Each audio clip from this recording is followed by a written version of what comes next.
बट्टीसाठी आपण गोळे तयार करतोय। ही पौर्णिमा साळी आहे ती, आणि ही तिची मम्मी। या बट्टी खायला बनवायला पण या आणि खाऊ लागायला पण या।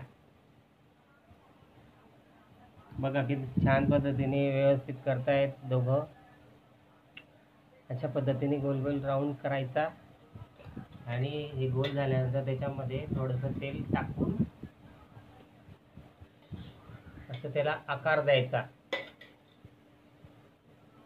जेणेकरून एकदम अशी हलकी लागेल ती। बघा एकदम सुंदर पद्धतीने तयार झालेला आहे।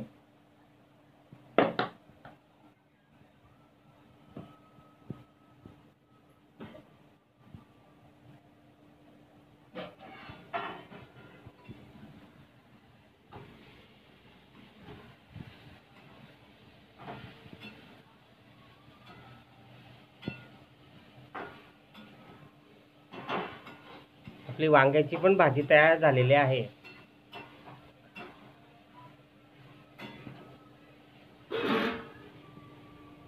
बघा